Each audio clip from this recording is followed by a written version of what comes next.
예배가 무엇인지 한번 좀 나눠보도록 하겠습니다.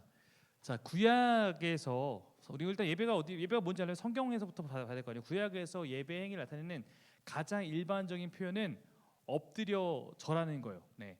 구부리다, 굴복하다 의미를 갖고 있는 히브리어 동사 샤하가 예배에 많이 쓰였습니다. 그리고 예배는 기본 예배하면 어떻게 하는 거예요? 하나님께 엎드려 절하는 그 행위가 예배다라고 성경에서는 가장 먼저 이해하고 있었던 거예요. 성전에서 봉사하다라는 것은 아보다라는 단어가 예배로 사용되기도 했는데, 이 아보다는 아까 했던 거는 굳이 우리가 좀 더 정확한 표현을 말하면 경배잖아요. 그렇죠? 이거는 경배보다는 봉사와 수고의 의미 나타내는 단어가 있는데, 이것도 예배라는 표현으로 사용되기도 했습니다. 즉 이 용어가 예배와 연관될 때는 주로 하나님 앞에서 겸손히 자신을 낮추어 그분의 뜻에 따라서 봉사하는 것을 나타내는 데 사용됩니다. 우리 아시겠지만 영어에도 예배를 나타내는 단어가 몇 개가 있잖아요. 경배하다는 의미를 담은 것이 뒤에 나오겠지만 좀 더 워십에 가깝다면 이거는 서비스에 가까운 거죠. 서비스가 예배라는 의미를 갖고 있거든요. 그렇게 섬기는 측면에 갖고 있습니다. 헬라어에서는 프로스크네어가 가장 예배에 많이 사용됐는데, 문자적 의미로는 누구의 손에 입을 맞추는 것, 그것이 아시겠죠? 존경의 의미잖아요. 이렇게 손을 잡고 입을 맞추는 게 서양 그쪽 문화에서는 다른 사람 앞에 아까도 엎드리는 것, 즉 이 낱말이 인간에게 사용되지만 하나님께 사용될 때 내가 하나님의 손에 입을 맞추는 것, 진짜 맞출 수 없겠지만 그런 마음으로 내가 하나님 바라보는 것, 그분 앞에 엎드려서 하나님 나의 왕이십니다, 한 높여드립니다 하는 것이 예배다라고 성경적 어원에서는 먼저 찾아볼 수 있는 거예요. 성경적 예배의 어원의 의미는 하나님을 나의 주인입니다, 나의 왕이십니다, 나의 주권자입니다 높이는 것과 그분을 위한 봉사와 수고, 이 모든 것이 성경이 말하는 예배의 개념이다 라고 한다면 여러분이 하고 있는 것, 우리가 이해하고 있는 것과 아마 크게 다르지 않을 거라고 생각합니다. 자, 영어 워시. 자, 영어 이거 한번 읽어봅시다. 시작.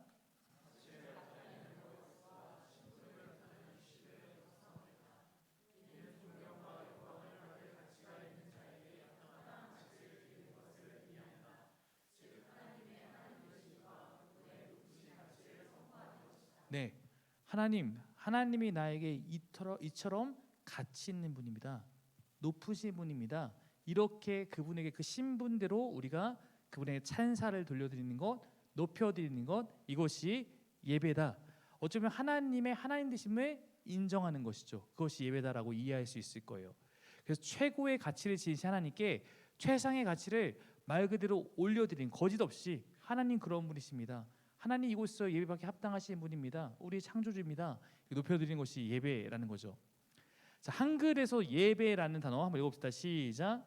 예배는 예도의 절배를 써서 예의를 갖추어 절한다는 뜻입니다. 여기서 예는 원래 신 앞에서의 바른 행위를 뜻하는 단어로서 뒤에 배가 하나님과 관련된 인간의 행임을 나타낸다. 자, 예배라는 단어는 예도의 절배를 갖춰서 하나님에 대해서 인간이 하고 있는 어떤 행위를 의미한다는 거예요.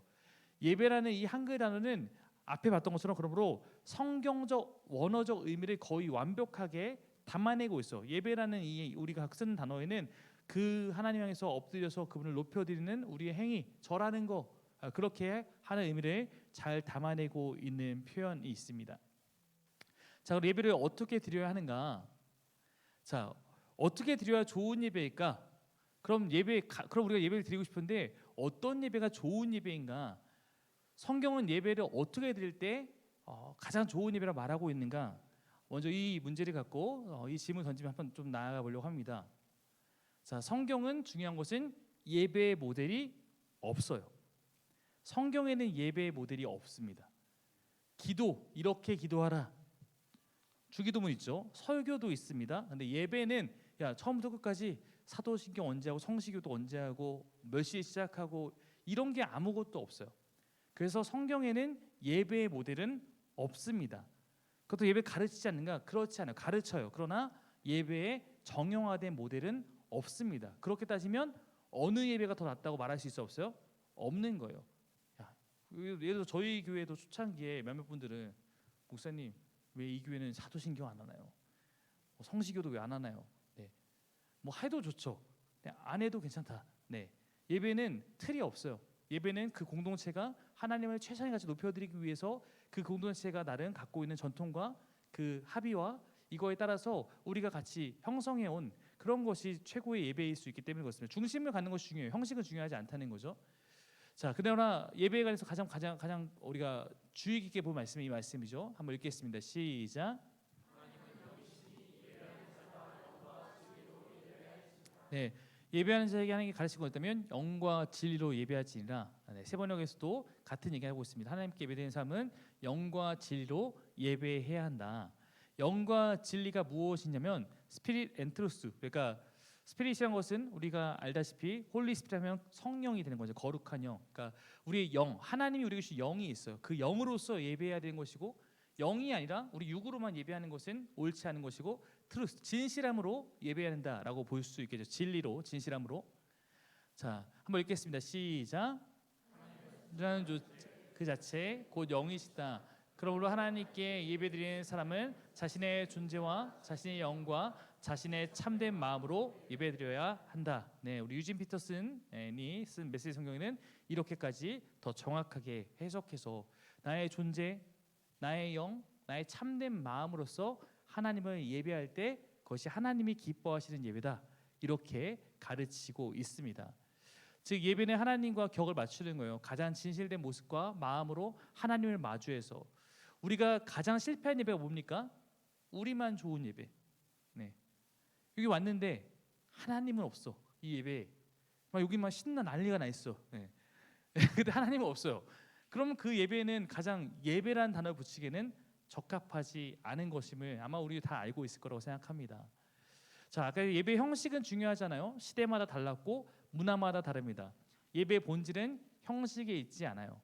제가 자주 쓰는 예화이지만 포도주의 그 진실함, 본질이 중요하지 포도주 어디 담냐 이거는 중요하지 않아요. 옛날에는 가죽 부대에 담아 먹었고 지금은 유리글라스 담아 먹고 또 뭘로 변할지 모릅니다. 네, 그러나 그것은 시대마다 또 그 분위기마다 문화마다 다 다를 수 있지만 중요한 것은 그 안에 담겨 있는 예배는 영과 진리로 내 존재로서 나의 거룩한 참된 마음으로서 하나님께 나아가는 것, 이것이 가장 중요합니다.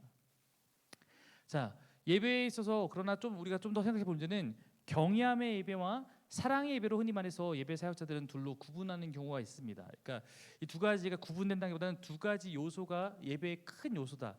경외함은 뭐겠어요? 하나님을 아까 높여드리는 측면의 예배가 있고, 사랑은 하나님과 사랑을 나누는, 그래서 좀 극단적으로 말하면 경외함의 예배는 막 하나님 나의 왕이십니다 이렇게 찬양하는 예배들이 있고, 사랑의 예배가 조금 더 이렇게 자유로워지면 주는 나의 친구, 네, 이렇게 하는 이제 그런 예배가 될 수 있는 거죠. 근데 이 균형이 무너지면 안 된다는 얘기를 동시에 많이 합니다. 우리가 주는 나의 친구 할 수 있어요. 근데 이분이 어떤 분인지 모르고 경외함을 잊어버리고 그냥 당신 나의 친구입니다라고 하면 그것은 좋은 것이 아니다. 반대로 너무 경직돼서 하나님 하면 항상 두렵고 떨리고 저 멀리 계신 분처럼 하고 사랑한다는 얘기 한마디 꺼내기 이렇게 주저주저하고 이렇게 하는 것도 이제 안 되는 것처럼 우리의 예배 안에 이 두 가지 요소가 함께 있어야 된다고 말을 하고 있는 거죠. 자, 그러면 하나님 앞에 인정해 드리는 거예요. 우리가 하나님의 인정을 경외할 수밖에 없거든요. 하나님이 어떤 분인지 인정해 드리는 거예요. 그분의 가치, 그분의 본질, 그 존재를 인정하고 고백하는 겁니다. 여러분, 창세기 22장이 성경 전체에서 처음으로 예배라는 단어가 딱 나온 것이에요. 이 장면이 뭘까요? 이 장면, 창세기 22장 무슨 내용일 것 같으세요? 아브라함이 이삭을 바치는 그때 우리가 예배하러 간다. 사람 잡는 게 예배냐 물을 수 있겠지만 하나님을 향한 그만한 순종의 마음, 경외함의 마음으로 하나님을 향한 믿음을 갖고 나아갔을 때 그는 그것을 예배라고 표현했고, 성경 전체에 처음으로 예배라고 사용된 장면이었습니다. 자, 경외함과 사랑이란 것은 우리가 창조주와 피조물과 관계로서 실존적 관계는 그래요. 하나님은 우리 창조주고 피조물이고 우리가 하나님을 높여드리는 것이 당연합니다. 이게 경외함의 측면이면, 그러나 그 창조주가 야, 너 나 거리 두자라고 한 게 아니라 야, 넌 나의 사랑하는 자녀야, 아들이야, 딸이야, 혹 신부야 이렇게 불러주셨기 때문에 그 새로운 관계를 또한 누리면서 감사할 수 있는 이 두 가지가 우리가 하나님을 생각할 때 함께 있어야 되는 거예요. 왕이신 것은 맞아요. 근데 왕인데 내 아빠야. 왕인데 내 남편이야. 왕인데 나의 또 친구야. 네. 왕으로서 지켜야 돼. 그런 게 있잖아요. 우리가 하다못해 제 친구가 예를 들어서 대통령이 있다고 해봅시다. 네. 그래서 제가 청와대에 아무렇게 들어가나요? 여기 내 친구가 있는 곳이어서 제가 왔는데 이렇게 할 수 없잖아요. 네. 당연히 그 존재에 대해서 높여드리고 그 존재 예의를 갖추고 하는 마음이 있어야 돼. 그러나 또 사적으로는 친구이기 때문에 고민도 같이 나눌 수 있고 한 이 두 가지가 우리 안에 항상 함께 있어야 된다는 것입니다. 자, 예배는 그래서 기본적으로 경외함입니다. 그리고 왕을 높이는 건. 근데 하나님께서 그런 우리를 사랑의 대상으로 맞이하며 대해 주십니다. 그가 먼저 우리를 사랑해 주셨기 때문에 우리도 그분을 사랑할 수 있는 거예요. 그분과 우리가 먼저 그분이 손 내밀어서 새로운 관계를 맺었기 때문에 그 하나님이 사랑하신 가운데 우리도 그분을 사랑하고 그분의 품에 안기고 이것이 가능한 이 두 가지 측면이 함께 있음을 우리는 기억해야 될 것입니다. 자, 예배의 시작은 개인의 참이라고 볼 수 있어요. 한번 말씀 한번 읽어볼게요. 시작.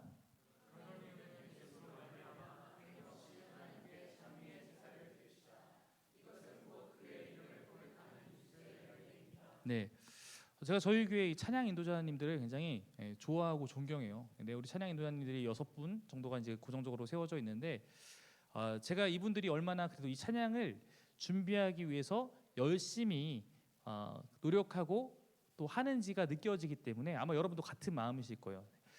근데 많은 찬양 인도자들이 이렇게 모임 시간에 나누다 보면 가장 많이 하는 얘기가 내가 이 찬양 인도를 담당하고 준비하느라 그래도 한 주 동안 더 많이 묵상하고 더 많이 예배하고 이렇게 했다는 얘기를 할 때가 있잖아요. 사실 우리 예배는 언제나 거기서부터 시작되는 거죠. 개인의 참여입니다. 우리가 주님을 찬양할 수 있게 된 것은 우리의 힘이 아니라 예수로 말미암아요. 그러나 그로 말미암아 주어진 우리의 이 찬양할 수 있는 특권을 우리가 있는 곳에서 끊임없이 어느 곳이나 개인의 참여부터 하나님을 높이고 내가 스스로 하나님을 찬양하는 것부터 해서 우리가 고백하는 것이 개인의 참여로부터 시작되는 것입니다. 그리고 우리가 모여서 공동체적 예배를 드리죠. 공동체적 예배는 이러한 특성을 갖고 있어요. 한번 읽어보겠습니다. 시작.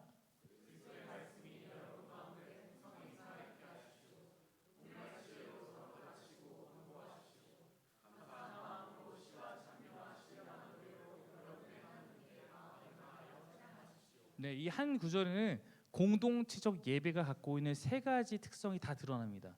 첫 번째는 뭐예요? 먼저 위에서부터 우리에게 내려오는 게 있어요. 그 뭐예요? 그리스도의 말씀이 우리 안에 충만히 살아있는 거예요. 하나님의 말씀이 위에서부터 우리에게 주어집니다. 그리고 좌우로 옆으로 퍼지는 부분이 있죠. 뭐냐면 온갖 지혜로 서로 가르치고 권고하는 거. 하나님이 어떤 분인지 함께 고백해주고 함께 노래하고 서로 안에 그렇게 흘러가는 부분이 공동체 예배 안에 있어요. 그리고 마지막은 뭐예요? 우리가 하나님께 높여드린 거. 감사한 마음과 시와 찬미와 신령한 노래로 하나님께 마음을 다해서 높여드리는 것. 즉 예배는 하나님으로부터 우리가 주어지고 우리가 그것을 풍성하게 누리고 또 우리 마음이 하나님께 올라가는 이 모든 것들이 포함되어 있는 것이 공동체 예배다라고 이렇게 볼 수 있습니다. 자, 예배의 주체, 예배자. 저는 어쨌든 우리가 예배팀이잖아요. 네, 우리 모두 예배팀인데 그럼 우리가 예배팀이라는 것은 또 예배자라는 것은 무엇인가를 바르게 알아야 될 것 같아요. 네. 일단 첫 번째는 아주 간단한 개념이죠. 예배를 볼 것인가. 물론 예배 보다가 이런 의미가 있는 것이 아니고 옛날에 옛날에 한 몇 년 전에 그 어떤 목사님이 보다가 갖고 있는 그 문자적 의미가 그냥 바라보다가 아니라 최선을 다해 뭘 하다 이런 의미가 있다고 했을 때 그런 의미는 좀 다르게 생각한다면 그냥 여기서 말하는 것은 말 보는 거예요. 어떤 사람은 예배 와서 관망하다 갑니다. 보고 가요. 누굴 보고 가요? 사람도 어떻게 예배드리나, 어느 저 예배 인도자가 얼마나 예배 인도 잘하나, 악기는 어떻게 치고 있나, 누구 왔나 안 왔나, 네, 이런 거 보다 갑니다. 네. 그래서 이번 주에 제가 누구랑 얘기하다가 여기 앉아 있는 사람은 이제 관중이라고 표현이 나와서 관중 아니다, 관중 아니다, 회중이다. 관중은 말 그대로 보는 사람이니까 관중 아니고 회중은 모여 있는 사람이니까 같이 모여 있는 건 맞지만 관중 아니다 이런 얘기를 이제 같이 한 적이 있는데 예배를 보고만 가면 안 되죠. 네. 그거는 근데 여러분 앞에 있다고 해서 여기서 비껴나가는 건 아닐 수도 있어요. 앞에 있으면서도 머릿속으로는 악보만 보고 누구 여기도 왔나 안 왔나, 쟤 졸고 있네, 막 이런 거 보고 있다 가면은 그러면 안 되죠. 네, 그래서 예배는 우리가 하나님께 드리는 것이 당연히 중요하다는 것을 항상 우리는 머리로 알고 있지만 순간순간 안 될 때 있거든요. 그때 항상 우리가 이걸 힘써야 될 거예요. 자, 그래서 제가 이 예화 가끔 드는데 배우와 관객과 프롬프터, 이 연극에서 우리 이번에 마치 연극하지 않습니까? 그 배우는 앞에 배우고 관객가 앉아 있는 사람이고 프롬프터는 야 거기 대사 뭐야 이렇게 앞에 뭐 알려주거나 아니면 이렇게 써놓는 자막 같은 거 프롬프터라고 하잖아요. 자, 이 중에서 우리가 배우와 관객과 프롬프터가 인도자고 해준 거 하나님 가운데서 과연 누가 어떤 역할을 하고 있냐라고 한다면 배우가 누구냐? 배우가 누굽니까? 네, 배우가 누구예요? 네, 배우는 회중입니다. 네. 근데 많은 사람들이 제가 일부러 약간 헷갈리게 이렇게 써놨는데 많은 사람들이 자꾸 예배를 정말 말 그대로 연극처럼 여겨서 나는 관객이야. 그리고 앞에서 예배팀이 하는 게 저들이 배우야. 성령님께서 저들을 도와서 나에게 은혜를 주시는 거야. 이렇게 생각하거든요. 이건 완전 잘못된 겁니다. 네, 그게 아니라 여기 앉아 있는 모든 성도님들이 예배자로서 그들이 하나님께 배우고 관객이 누구예요? 하나님이죠. 예배의 관계가 하나님이에요. 그럼 예배팀 인도자가 하는 게 뭐예요? 프롬프터. 어떻게 예배를 잘 할 수 있는지, 아름다운 예배 나아갈 수 있는지 그걸 돕는 게 예배팀이고 인도자다라는 생각을 우리가 항상 잊으면 안 돼요. 그래서 우리가 다행히 저희 교회는 너무나 감사한 게 제가 느끼기에도 저희 교회는 여기 있으나 다 찬양을 굉장히 정성스럽게 열심히 불러요. 그러나 어떤 좀 잘못 이제 훈련되어 있는 예배팀 같은 경우는 앞에 있으면 막 장난 아니에요. 근데 앉아 있으면 장난이야 예배가.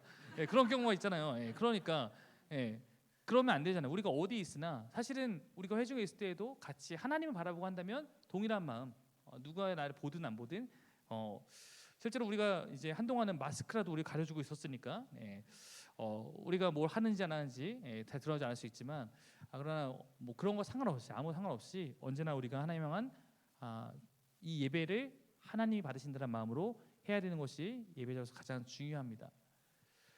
그래서 제가 구약에 있는 제사가 갖고 있는 특성을 통해서 이걸 가끔 설명할 때가 있잖아요. 아마 이거 보시면 벌써 기억나시는 분도 있을 텐데 구약의 제사를 생각하면 구약의 제사에는 우리가 지금 똑같이 제사를 드려야 되는 건 아니지만 구약의 제사를 가르치는 분이 하나님이잖아요. 아까 얘기했듯이 예배는 성경에서 가르치지 않아요. 예배 형식은. 근데 뭐는 가르쳐요? 제사 형식은 가르쳤어요. 제사는 하나님이 원하시는 형식이 담겨 있어요. 근데 그걸 보면 하나님이 무엇을 가르치고 싶은지가 거기 드러나는 경우가 있는데 일단은 그 번제를 보면 이런 순서가 있습니다.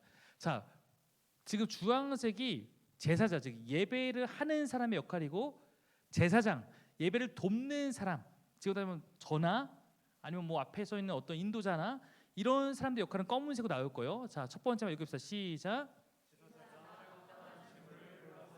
네, 이 예배를 위해서 누가 준비하는 거예요? 제사자, 즉 예배자로서 준비가 필요하다는 거예요. 예배팀이 다 준비해주고 나는 가서 그냥 가만히 앉아 있을 거 아니고 이 예배를 위해서 예배자, 물론 이 앞에 있는 예배팀도 예배자에 속하니까 예배자가 하는 역할이 있습니다. 두 번째,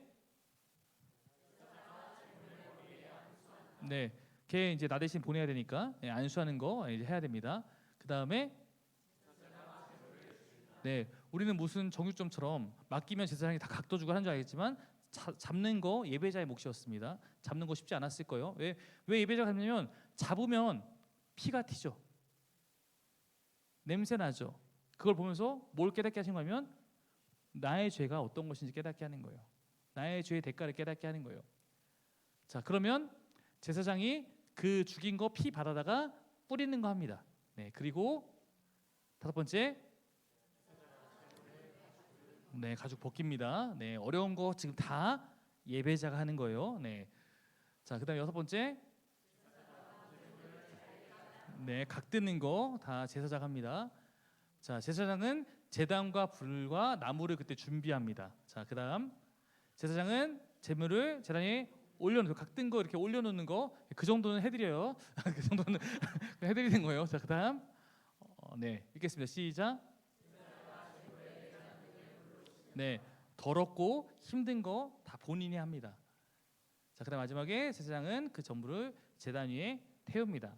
즉 이 구약에서 가르쳐주고 있는 것은 제사장이 주도하는 것이 아니라 제사장은 철저하게 그들의 제사를 돕는 거예요.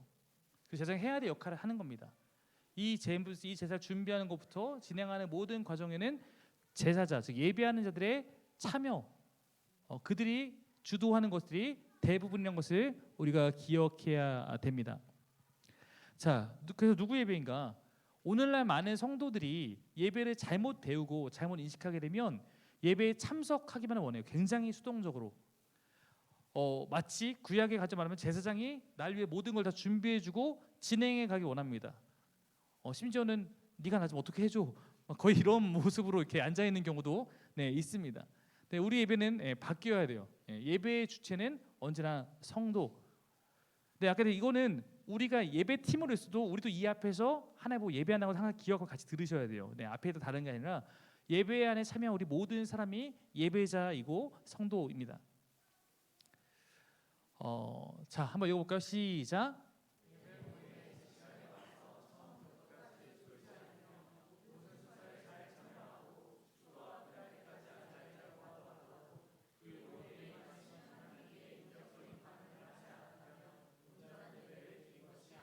네, 뭐 저희 교회는 제가 이런 얘기를 너무 예배 때마다 많이 하니까 여러분 여기 앉아 있다고 예배 드린 거 아닙니다.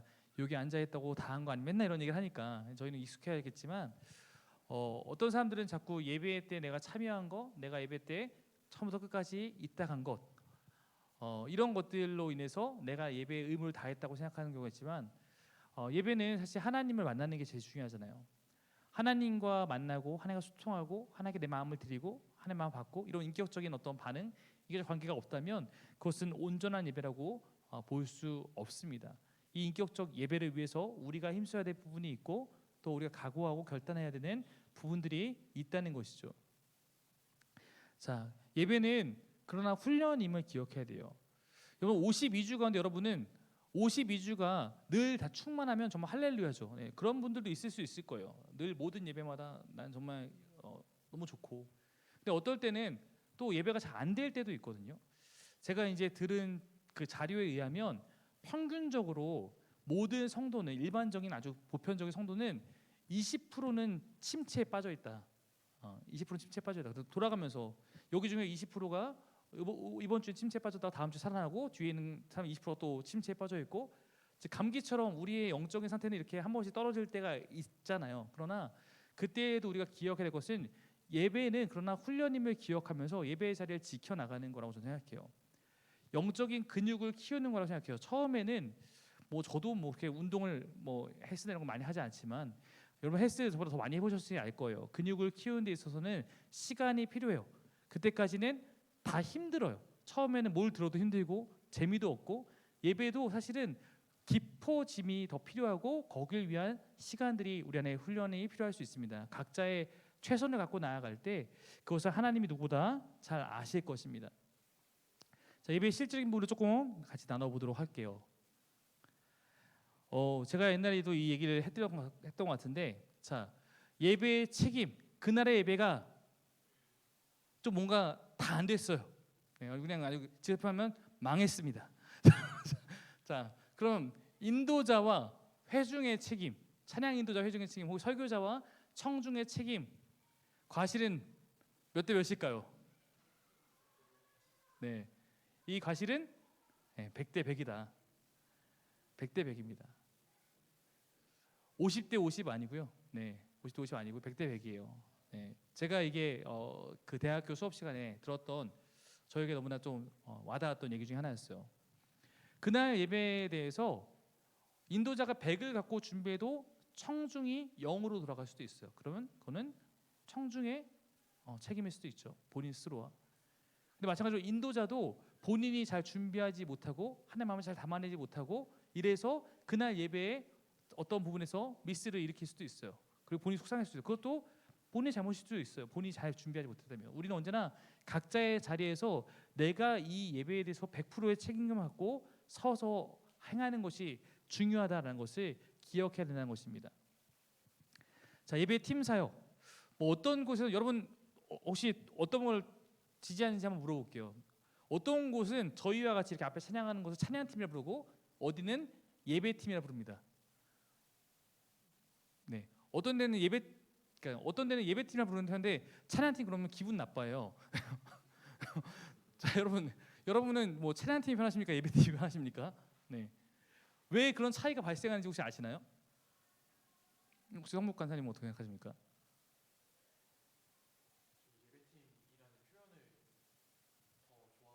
음,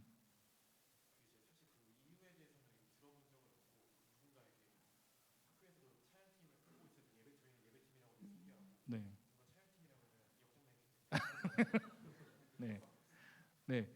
그러니까 저는 뭐 사실 저는 개인적 견해는 찬양팀에도 된다고 생각하고 예배팀에도 된다고 생각하는 사람인데 뭐 거기에 대한 확고한 이렇게 신념이 이제 있는 분들이 가끔 이제 있으세요. 근데 찬양팀이라고 하면 어떤 하나의 그냥 찬양만 감당하는 어떤 그런 것으로 느껴져서 아마 제가 봤을 때는 예배를 우리는 하는 거다라는 걸 좀 감당하는 측면도 있는 것 같고 그러나 이제 제가 좀 더 생각하는 개념에 따르면 저희 지금 예배팀 모임 안에 앞에 있는 흔히 말하는 뭐 찬양팀, 뭐 예배팀도 있지만 방송팀도 지금 여기 들어와 있단 말이에요. 네, 저는 우리가 다 같이 예배팀이라고 생각해요. 우리 다 같이 예배팀인데 그 안에서 하위 주축 부를 때 찬양팀이 있고 방송팀이 있고 근데 여기는 사실 누구 들어올 수 있냐면 안내팀도 들어올 수 있고 세가족팀도 들어올 수 있고 예배를 위해서 힘쓰는 모든 사람이 저는 예배팀이라고 부를 수 있다고 생각해요. 그러나 교회에서의 사역의 편의상 우리 교회는 이제 실제로 예배의 어떤 앞에 이 찬양을 담당하는 사람들을 같이 예배팀이라고 구분해서 부르고 방송팀과 예배팀을 나누고 예배팀 안에서는 싱어팀과 악기팀을 나누고 이렇게 이제 부르는데 그 의미는 다만 예배가 함께 세워져 가는 함께 만들어가는 것이라는 의미가 전 중요한 거라고 생각합니다.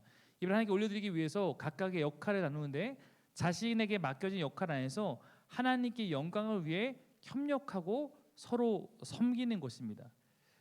사실 뭐 제 주변에도 이렇게 그 엔지니어 하는 사람들이 있는데 엔지니어 하는 사람들하고 가끔 찬양 인도자하고 어떤 교회는 신경전이 장난이 아닙니다. 네, 서로 주도권을 갖고 있잖아요.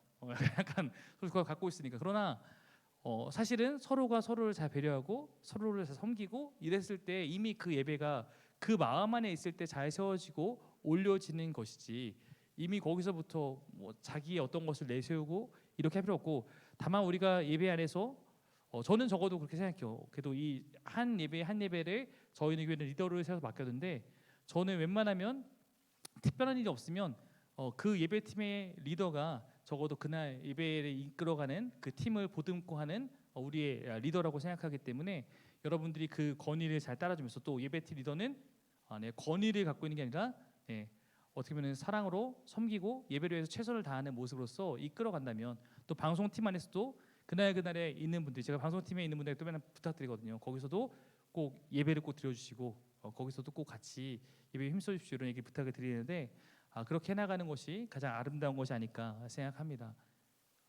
자, 잘못된 예배, 우상 숭배는 틀린 신인데 방법은 옳다는 건 무엇이냐면 정성적인 측면에서는 옳을 수 있다는 거예요. 네. 반면에 위선도 있으면 우리 기억해야 되는 거예요. 뭐 우상 숭배 모르지 않을까? 위선은 뭐냐면 옳은 신인데 틀린 마음, 정성 없이 마음 없이 어쩌면 우리가 그렇게 우리 이단을 욕하는데 우리가 이단에서 하는 것만큼도 열정적으로 하지 않거나 그런 경우도 우리가 있었지만 그거는 우리 예배가 옳은 예배가 아니라 위선일 수 있다는 거죠. 자, 예배는 동사입니다. 여러분 찬양이라는 것은 특히 예배가 동사라는 것을 잘 드러내는 측면이 있죠. 할렐루야는 인사가 아니라 우리 보통 이게 지금 교회에서는 인사잖아요. 할렐루야 그럼 대부분 다 아멘 하고 이렇게 인사하는데 할렐루야는 명령어죠. 여호와를 찬양할지어다. 원래 할렐루야 하면은 뭐 해야 돼요? 찬양을 시작해야 되죠. 네, 우하고 이렇게 해야 되지만 우리가 뭐 지금 이미 우리 정형화된 인사라는 것은 다 인정하고 들어가는 거니까 그러나 예배는 언제나 우리가 하나님 앞에서 뭔가 하는 동사적 측면이 있다.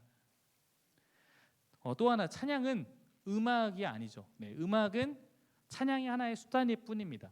찬양은 하나님이 높이기 위한 모든 것이라고 우리가 기억해야 돼요.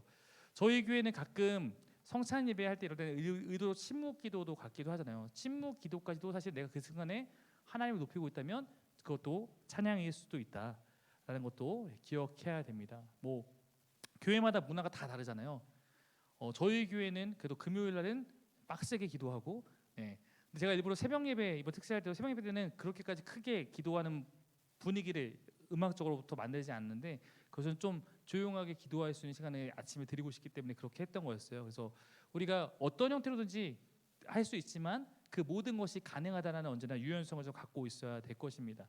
그러나 다만 제가 이제 옛날에 DTS 때 정말 힘들어서 팀원한테 고백했던 게 있어요. 제가 이제 예배 인도를 가끔 맡았거든요. 저희가 팀원이 한 10명 정도 되는데 공동체 예배예요. 아침마다 뭐 공동체 예배를 하는데 찬양을 하고 있으면 그 팀원들이 같이 모여서 한 곡 정도 부르다가 다 하나씩 흩어져요. 하나님 예배하고 한 명은 여기 가서 이러고 있고 한 명은 저기 가서 있고 그리고 나중에는 찬양 저 혼자 하고 있어. 이게 너무 힘든 거예요 나중에는. 그래서 제가 야 우리 공동체 예배인데 물론 하나님은 혼자 찬양하고 조용하게 찬양하는 거지만 그래도 그거는 개인적으로 할 수도 있으니까. 그래서 저희도 물론 앞에서 찬양 인도자 할 때 정말 나에게 필이 있어서 그날은 난 조용하게 침묵을 하려고 그러면 가능하죠. 그러나 공동체로서도 함께 그것을 맞춰주고 따라가고 하는 어떤 그런 것들도. 왜냐면 제가 아는 교회는 지금 고민이 뭐냐면 우리 금요예배처럼 다 같이 통성기도 합시다 그러면 조용하대요. 근데 그렇게 되면 맨 처음에 인도자도 혼자 열심히 하잖아요. 근데 인도자도 사람이니까 민망해지기 시작하니까 점점 데시벨이 작아지거든요. 그러다 보면 나중에는 다 같이 통성기도 합시다 하고 조용하게 이제 하는 그런 분위기가 될 수 있으니까 예배는 우리가 함께 만들어가는 것이다라는 것을 함께 좀 기억해 주시면 더 좋을 것 같습니다. 뭐 이것도 저희 교회는 많이 얘기해요. 네. 그래서 저희도 처음에는 가끔 이렇게 인도자들이 이런 실수를 할 때도 있어요. 준비 찬양이라는 표현을 쓸 때도 있었고 왜냐면 우리가 기존에 그런 찬양을 너무 많이 했으니까. 지금은 정말 많이 바뀌고 있어요. 최근엔 저희 교회처럼 하는 교회가 많아졌어요. 근데 저희가 처음에 이렇게 할 때만 해도 대부분의 교회 문화는 어땠냐면 11시에 뵈면 10시 40분이나 50분부터 뭐래요? 준비 찬양을 하죠. 네. 이 전도사 성북전도사 가서 준비 찬양하고 있어. 네, 그러면 마치 준비 찬양은 사람들이 도착할 때까지 심심하지 말라고 시간 끄는 것 같은 약간 이런 느낌의 완전 예배를 잘못 이해하는 거잖아요. 네. 근데 지금은 정말 많은 교회가 정시에 시작하는 문화로 바뀌고 있어요. 저희 교회처럼. 그래서 저희는 늘 처음부터 정시에 시작했고 그때부터 우리가 하나님을 예배하는 거니까 준비 찬양이라는 말 자체가 잘못된 표현이죠. 뭐 찬양팀 연습 이러면 목적이 확실한데 예배 안에 있는 준비 찬양 이거 좀 말이 안 되잖아요. 그래서 이거는 왜 그러냐면 좀 더 뭐 깊은 얘기까지 가면은 한국 교회가 갖고 있는 기본적인 그 마인드가 교회는 뭔가를 배우는 곳, 뭔가를 가르치는 곳. 그래서 우리가 알다시피 사귈 교자의 모의를 쓰는 게 아니라 가르칠 교자의 모의를 쓰고 있거든요. 교회는 가르치는 모임이라고 정의하니까 그럼 가르침 시간에만 가면 되는 거예요. 그게 뭐예요? 설교 시간. 설교만 안 듣고 설교만 다 듣고 오면 난 오늘 다 한 거야. 나머지는 괜찮아라고 하는 문화가 우리 안에 잘못되게 잡혀있기 때문에 그런 경우가 있는 거죠. 그러나 그렇지 않아요. 네, 그렇지 않습니다. 특별한 일이 없다면 가끔은 특별한 일이 있어서 뭐 어떤 일을 위해서 먼저 나가거나 사정이 안 돼 나가시는 것도 이해할 때가 있지만 정말 특별한 경우가 아니면 예배는 처음부터 끝까지. 그래서 제가 지금 최근에 이런 얘기 안 했지만 제가 한동안 우리 예배팀들 모아놓고 이렇게 얘기했던 적도 있어요. 제발 예배 끝나고 나서 화장실 가지 마라. 예배 그 차량 끝난 다음에 근데 물론 애로사항 다 이해합니다. 네. 예배하기 전에 가고 싶으나 칸이 한 개인 자매님들 그래서 힘들어서 줄 서다가 못 가고 이런 경우도 있고 그래서 정말 특별한 경우에는 어쩔 수 없이 우리가 인간이기 때문에 다 그럴 수 있겠지만 저는 가급적 예배가 시작되면 중간에 나가지 않고 끝까지 예배 자리 지키는 것이 적어도 다른 성도들 앞에서 예배팀으로서 우리가 먼저 보여야 될 모범이라고 생각을 하는 편입니다. 네, 예배에는 그 이전의 준비가 그러나 준비라는 부분이 있어요. 준비가 중요합니다. 여러분이 만약에 이 예배를 위해서 내일의 예배를 위해서 일찍 와서 정말 그 예배를 기도하고 그 말씀 본문을 먼저 묵상하고 내 마음을 정돈하고 그렇게 예배를 드리는 것과 막 바쁘게 와서 예배 드리는 것과 그 예배는 분명히 다를 거예요. 네. 그럼 우리 예배 준비는 중요할 수 있습니다. 네. 그래서 그런 예배를 먼저 경험하는 것이 우리 안에 먼저 있기를 소망하고 있어요.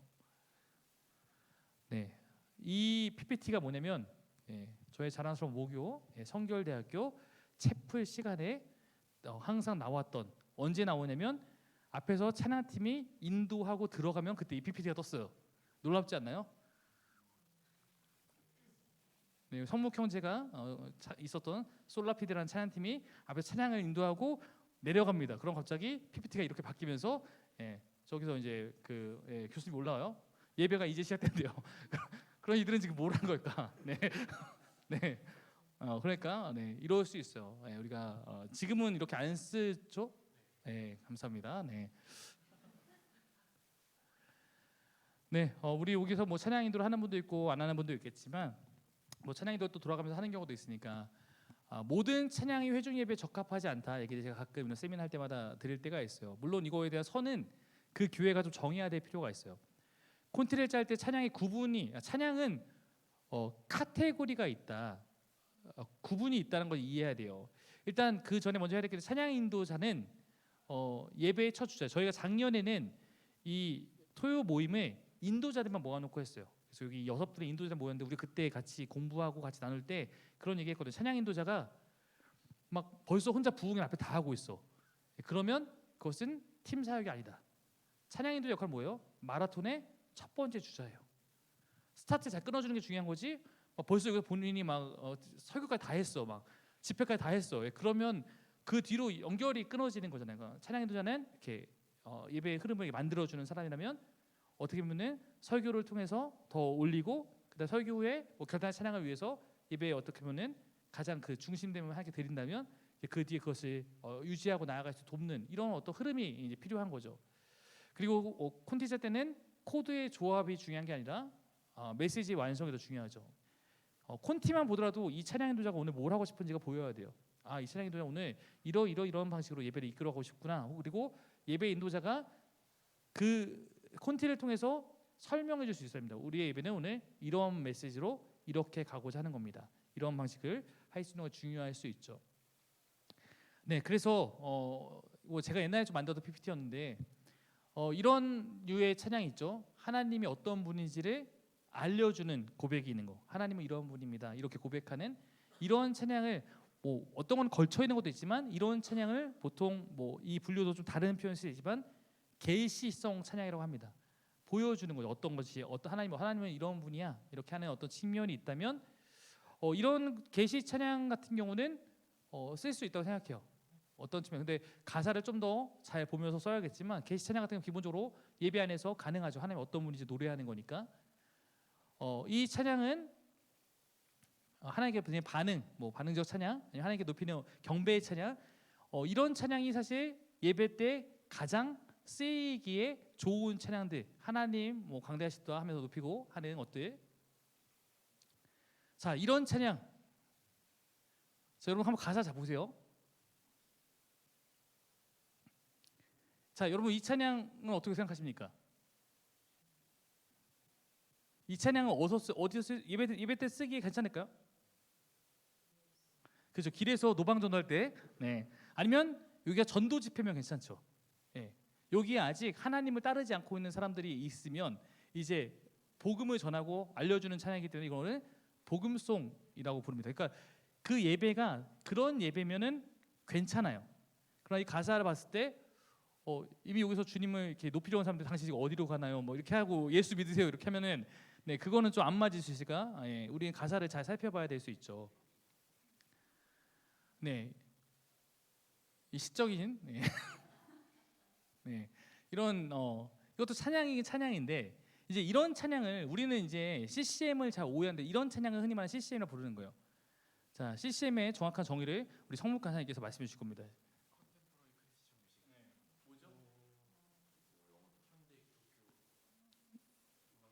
네, CCM, 잘 설명해 주는데 CCM이란 건 뭐냐면 당대에 유행하는 음악적 형식에다가 가사만 갖다 붙인 거예요. 그러니까 이게 아주 쉽게 얘기하면 뭐 지금에서 CCM은 우리 다른 개념으로 많이 사용하는데 지금 뭐 가장 뜨는 현대 어떤 뮤직 음악의 어떤 스타일이 뭐가 있을까요? 예를 들어서 뭐 힙합이다 생각해 보세요. 그 힙합을 갖고 와서 거기에 가사만 기독교로 갖다 붙인 게 CCM이에요.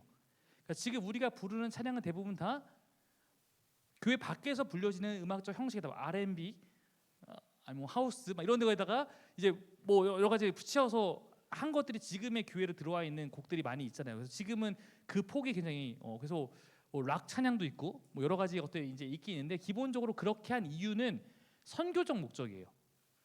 그러니까 사람들이 기독교의 어떤 거를 이렇게 슬며시 적셔주고 싶은데 이들에게 살짝 다가가서 이질감 있지 않게 이거를 딱 줄 때 가장 좋은 게 이들이 늘 들어왔던 음악적 장르에다가 가사만 살짝 그렇게 덧입혀 있는 거 듣다 보면 이 노래 좋은데? 라고 해서 듣다 보니까 거기서 조금 느끼면서 나아가는. 그러니까 CCM은 예배 음악에서 가장 밖에 있는 음악을 생각하면 돼요.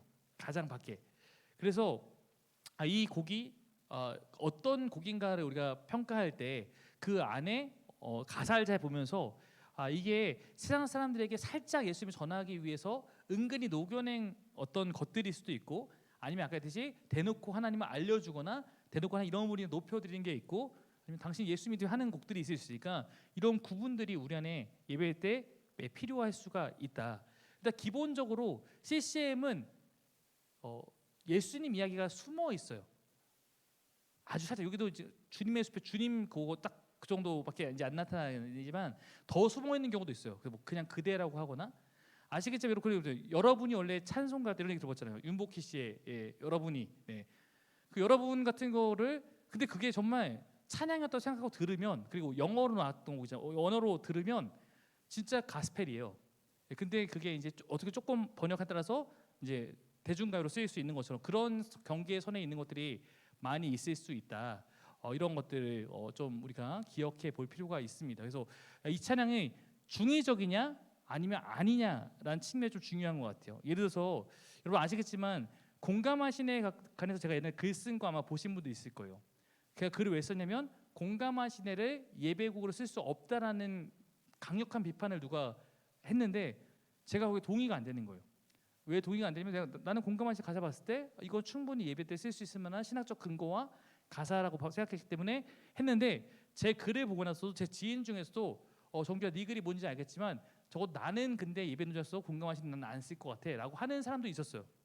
저는 여전히 쓸 수 있다고 생각을 하고 있지만, 그렇게 우리는 적어도 예배 인도를 맡은 사람들은 이 곡이 예배곡으로 가능할까 안 가능할까, 혹시 안 가능한 측면이 좀 보인다면 어떻게 설명할 수 있을까, 그래서 가능하다고 얘기할 수 있을까, 이런 측면들이 필요하고, 근데 오해를 살 수 있을 만한 너무나 숨어있는 메시지는 적어도 예배곡에선 좀 빼고 특송이나 그런 것도 특송이나 아니면 어떤 특별한 예배 때 사용하는 것들이 필요할 수 있을 것입니다. 뭐 예를 들어서 제가 옛날에 설명하면서 저도 예배 앞에는 아니지만 제가 설교 후 찬양으로 가시나무 부른 적 있었거든요. 그때는 충분히 거기에 설명하고 불렀지만, 그러니까 그런 것들은 설명하고 그리고 그거에 당연히 메시지를 잘 말해주고 하지만 그걸 앞에 이제 경배를 이렇게 끌어올리는 데서 쓰면은 그래서 좀 이상해질 수 있겠죠. 그런 측면들을 좀 고려해야 될 수 있습니다. 예배의 도구, 악기, 무대, 영상, 시스템 등은 예배를 위한 좋은 도구지만 예배를 돕는 마음으로 각자 위치에서 먼저 예배자가 되어야만 한다. 각각 섬기는 사람들이 말하는 거고요. 하박국의 마음 눈에 늘 있어야죠. 모든 것이 없더라도 예배할 수 있는 마음. 그래서 저도 마찬가지고, 저도 예배팀이 있으면 너무 좋고 힘이 나지만 그냥 제가 이런 때 예배할 때는 그냥 기타 하나 들고 이렇게 하는 이유는 그냥 뭐 있든지 없든지 우리가 하나님 예배하는 마음이 더 좋고 그런 마음을 우리가 다 갖고 있어야 되니까 그런 마음을 우리 인도자들이나 또 여러분 예배자로서 난 꼭 뭐 다 있어야 되라는 마음은 당연히 없을 거라 생각해요. 있든지 없든지 주어진 상황에서 최선을 다하는 것이 언제나 하나님 기뻐하시는 거라고 생각합니다. 마지막 끝나지 않은 예배 한번 읽어볼게요. 시작.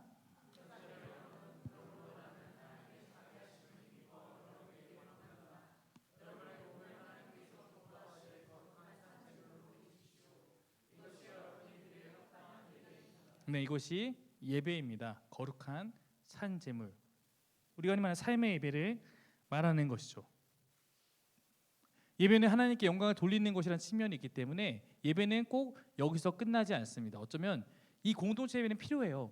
예배는 필요하지만 공동체 예배가 어쩌면 더 큰 열매 맺는 것은 우리 삶에서입니다. 그래서 우리가 지금 뭐 저도 다른 교회에서 그렇게 하는 얘기 듣고 저에게 적용한 거지만 마지막 찬양할 때 뒤로 돌아서 우리가 찬양하잖아요. 우리에게 맡겨진 세상을 바라보고 그곳을 향한 결단을 하기 위해서 우리가 그렇게 하는데, 그러므로 우리의 삶의 예배는 중요합니다. 그래야지만 사실 여러분의 이곳의 예배도 더 가치 있게 드릴 수 있기 때문이에요. 루터는 소젖을 짜면서도 영광을 돌려야 한다. 즉 우리가 어떠한 삶의 현장에 있든지 간에 그 안에서 하나님께 영광을 돌리는 삶을 사는 것이 필요하다고 가르쳤거든요. 예배의 은혜가 진실함이었는지 감정이었는지는 사실은 예배 이후의 삶에서 드러납니다. 내가 예배를 아무리 드려도 여기서 막 펑펑 눈물을 흘리는데 삶은 메말라 있어요. 막 불평과 불만이 내 안에 가득해. 예. 그러면 사실 그 예배가 그의 삶으로 연결되지 못하고 있는 뭔가 문제가 있는 거죠. 예배의 은혜의 진실성은 삶에서 드러나게 되어 있습니다. 자, 마지막 예배와 선교. 선교는 제가 제일 좋아하는 선교의 정의예요. 한번 읽어볼게요. 시작. 예배가 없는 곳에 예배가 선교 가서 뭐 하는 거냐? 선교로 가야 되냐? 뭐 가야 될 수 있죠. 해외도 가야 될 수 있고 국내도 가야 될 수 있지만 선교는 집에서도 해야 될 수도 있고 사실 내 마음에서도 해야 될 수 있어요. 왜냐면 선교 뭐냐면 예배가 없는 곳에 예배를 있게 하는 것, 예배가 무너진 곳에 예배를 세우는 것. 저기 오지에 예배가 없으니까 가서 예배가 있게 하는 것. 우리나라 보니까 우리나라 한국 교회 안에 우리 예배 무너졌어. 거기서 예배를 세우는 것 다 선교일 수 있다고 생각합니다. 교회의 궁극적인 목표는 그러나 선교는 끝나요. 하나님 나라가 완성되면. 그러나 하나님 완성돼도 예배는 영원하다. 교회의 궁극적 목표는 예배다라는 것을 기억해야 될 것입니다. 네, 맷 레드먼. 네, 저는 이 사람의 이 이야기에 동의를 하는데요. 예배는 노력과 에너지가 필요해요. 무슨 얘기냐면 예배가 우리는 얼마든지 안 될 때가 있어요. 더 심하게 말하면 하기 싫을 때가 있어요. 근데 나 오늘 막 밖에 너무 깊은 감정의 상함이 있었어요. 근데 여기 와서 난 막 예배하기 싫어.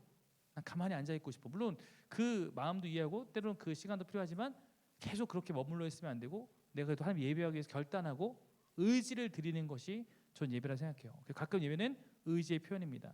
할 수 없는 상황에서도 찬양할 때 내 마음은 도저히 이렇게 찬양할 수 없지만 그럼에도 불구하고 내가 입을 열어 찬양할 때 우리가 하나님께 예배의 제물이 되는 것이다. 맷 레드먼은 말하고 있습니다.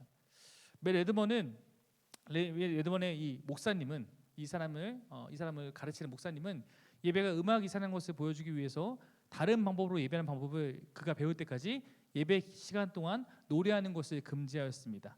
그래서 그가 예배가 단지 음악이 아니라 하나님 향해서 나를 드리는 것이구나라는 것을 느꼈을 때 그가 작성했던 그 찬양이 우리가 알고 있는 마음의 예배라는 곡을 그가 쓰게 되었었죠. 네, 이 찬양의 가사인데 우리가 또 마지막으로 이 찬양을 좀 부르면서 오늘 이 시간 마치려고 합니다. 우리 한번 가사를 한번 좀 읽어볼까요? 시작.